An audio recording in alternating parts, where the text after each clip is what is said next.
तो चलिए आज एक ऐसी रात की कहानी सुनते हैं जो एक डिलीवरी बॉय अर्जुन की जिंदगी हमेशा के लिए बदलने वाली है।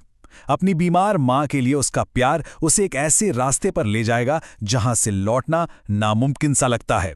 आइए जानते हैं उस रात आखिर हुआ क्या था। और ये कहानी शुरू होती है एक माँ के इसी चिंता से। ये सवाल ये अर्जुन के उस खतरनाक काम की तरफ इशारा करता है जो उसे उन अंधेरे रास्तों पर ले जाता है जहां कोई और जाने की हिम्मत तक नहीं करता। तो सबसे पहले चलिए मिलते हैं हमारे हीरो अर्जुन से। आखिर कौन है वो और कैसी है उसकी दुनिया, आइए जानते हैं। अर्जुन की जिंदगी ना एक तरह से दो हिस्सों में बटी हुई है। एक तरफ है उसकी माँ के लिए बेपनाह प्यार और घर की सारी जिम्मेदारियां, तो दूसरी तरफ है उस डरावने जंगल का खौफ जिससे उसे हर रात गुजरना पड़ता है। ये प्यार और डर के बीच एक जबरदस्त कश्मकश है। और ये डर ये सिर्फ अंधेरे का नहीं है, मतलब गांव के शंकर काका तो अर्जुन को उस जंगल और पुरानी हवेली के बारे में साफ साफ चेतावनी देते हैं, पर अर्जुन वो इन सब बातों को बस वहम मानकर टाल देता है। लेकिन अर्जुन का इरादा चट्टान की तरह मजबूत है। उसके लिए मां की सेहत से बढ़कर और कुछ भी नहीं। उसकी हिम्मत डर के ना होने से नहीं आती, बल्कि उसके पास डरने से भी बड़ा एक मकसद है। और फिर आती है वो रात जब एक ऑर्डर अर्जुन की जिंदगी में तूफान लेकर आता है। अब कहानी उस मोड़ पर आ गई है जहां अर्जुन की हिम्मत का सामना होगा गांव के सबसे बड़े खौफ से।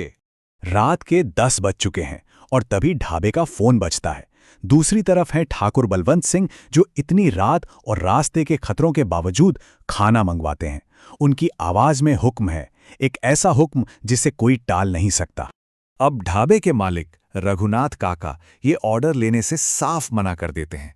वो अच्छी तरह जानते हैं कि उस रास्ते पर अभी जाना मतलब सीधे सीधे मौत को दावत देना है। पर ठाकुर की धमकी के आगे किसकी चलती है भला? ये ऑर्डर अब ऑर्डर नहीं रहा, बल्कि एक मजबूरी बन गया था। एक ऐसी मजबूरी जिसे पूरा करने के सिवा कोई और चारा ही नहीं था। और इसी मजबूरी में अर्जुन उस भुतेहे जंगल में अपनी खतरनाक यात्रा शुरू करता है, जहां उसका सामना होने वाला है एक ऐसे खौफनाक जीव से जिसके बारे में उसने अब तक सिर्फ कहानियों में ही सुना था। जैसे ही अर्जुन जंगल में दाखिल होता है ना, हवा में एक अजीब सा सन्नाटा छा जाता है। पेड़ों की परछाइयां उसे डरावने हाथों की तरह लगती हैं। और फिर अचानक एक भयानक हंसी गूंजती है। अर्जुन को एहसास हो जाता है कि वो यहां अकेला नहीं है। तभी झाड़ियों से एक एकदम लाचार सा दिखने वाला भिखारी बाहर आता है। वो इतना कमजोर लगता है कि अर्जुन को उस पर दया आ जाती है। लेकिन जैसे ही अर्जुन उसे खाना देने के लिए हाथ बढ़ाता है, उस भिखारी का असली भयानक रूप सामने आने लगता है। उसका चेहरा बिगड़ जाता है, आंखें खून की तरह लाल हो जाती हैं और देखते ही देखते वो एक आदमखोर राक्षस में बदल जाता है। और फिर वो राक्षस जो शब्द बोलता है वो अर्जुन के हर डर को सच कर देते हैं।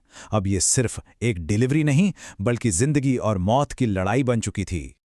और ठीक उसी वक्त जब लगा कि अब सब खत्म, शंकर काका एक जलती मशाल लेकर वहां पहुंच जाते हैं।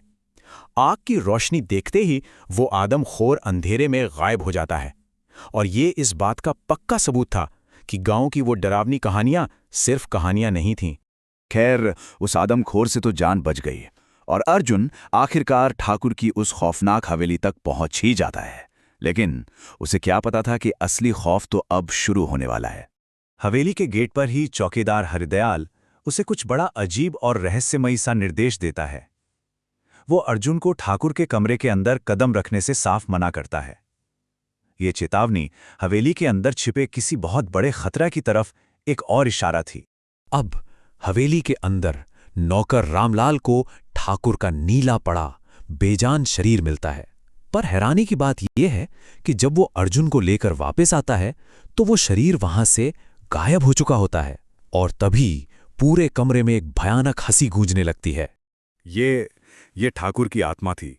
वो आत्मा बताती है कि खाना वक्त पर ना पहुंचने से भूख से तड़प तड़प कर उसकी जान चली गई और अब वो खाने की जगह अर्जुन का खून पीकर अपनी प्यास बुझाएगी। सोचिए कहानी का कितना भयानक मोड़ था ये। उस खौफनाक पल में वो वफादार नौकर रामलाल अपनी जान पर खेल जाता है। वो ठाकुर की आत्मा को रोकता है और अर्जुन को वहां से भाग जाने के लिए चिल्लाता है। रामलाल के इसी बलिदान की वजह से अर्जुन उस शापित हवेली से भागने में कामयाब हो पाता है। तो उस रात के खौफ से किसी तरह बच निकलने के बाद अर्जुन अब एक ऐसे मोड़ पर खड़ा है जहां उसे अपनी और अपनी मां की जिंदगी के लिए एक बहुत बड़ा फैसला लेना है। अर्जुन बस भागता है, बिना रुके, बिना पीछे देखे। वो अपनी बाइक, अपना काम, सब कुछ वहीं छोड़ देता है और बिल्कुल बदहवास हालत में ढाबे पर जाकर गिरता है। और जब वो रघुनाथ काका को सारी कहानी सुनाता है तो वो भी डर के मारे फौरन ढाबा बंद कर देते हैं। उस एक रात की घटनाओं ने अर्जुन को अंदर तक हिलाकर रख दिया था। अब उसे ये साफ समझ आ गया था कि कोई भी पैसा उसकी और उसकी मां की जिंदगी से बढ़कर नहीं है। इस गांव में रहना अब बिल्कुल भी महफूज नहीं था। और कहानी का अंत अर्जुन के इसी फैसले के साथ होता है। अगली सुबह जैसे ही सूरज निकलता है, अर्जुन अपनी मां के साथ अपना सारा सामान बांधता है और उस गांव को हमेशा हमेशा के लिए छोड़ देता है। वो एक शापित अतीत को पीछे छोड़कर एक नई सुरक्षित जिंदगी की तरफ बढ़ जाता है। लेकिन ये कहानी हमें एक आखिरी सवाल के साथ छोड़ जाती है।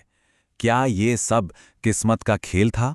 सोचिए, अगर अर्जुन बस कुछ मिनट पहले पहुंच जाता तो क्या ठाकुर बलवंत सिंह बच जाते?